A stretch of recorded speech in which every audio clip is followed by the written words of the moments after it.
Newly released footage shows then House Speaker Nancy Pelosi on January 6, 2021, as rioters were breaking into the U.S. Capitol building. In the video, Pelosi discusses the 25th Amendment, calls Trump a domestic enemy, and says she takes responsibility for not having better prepared security. Look at the protesters outside the Capitol. The footage was originally shot by Pelosi's daughter Alexandra for an HBO documentary she made about her mother called Pelosi in the House. It was released in 2022. The new video was provided by HBO to the House Committee on Administration as part of its Republican-led investigation aimed at undermining the January 6th Select Committee.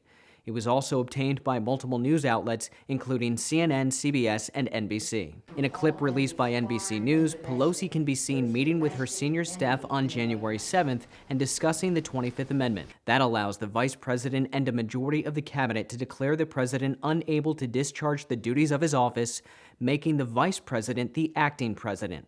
I want a copy of the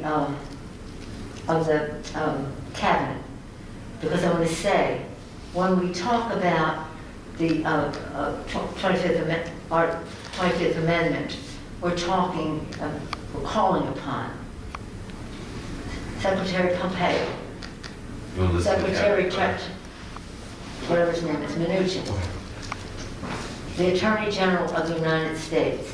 Just write down the succession line. This is what Pelosi ultimately said publicly. In calling for this seditious act, the President has committed an unspeakable assault on our nation and our people. I join the Senate Democratic leader in calling on the Vice President to remove this President by immediately invoking the 25th Amendment.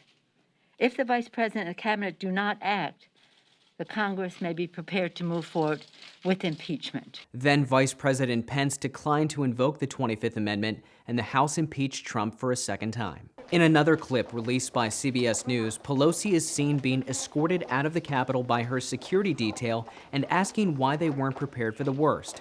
She asked why the National Guard were just being called then and said they should have been there from the beginning. Why weren't the National Guard there to begin with? They thought that they had sufficient resources. That is not a question of how they had been. They don't know. They clearly didn't know, and I take responsibility for not having them just prepare for more. Former Acting Defense Secretary Christopher Miller said Trump told them they would need 10,000 National Guardsmen for January 6, but never elaborated on it. According to the AP, there's no evidence Trump signed an order approving troops. Miller also told the January 6 Select Committee that local law enforcement thought they had sufficient personnel. For more reporting on Congress straight from the Capitol, download the Straight Arrow News app and turn on notifications.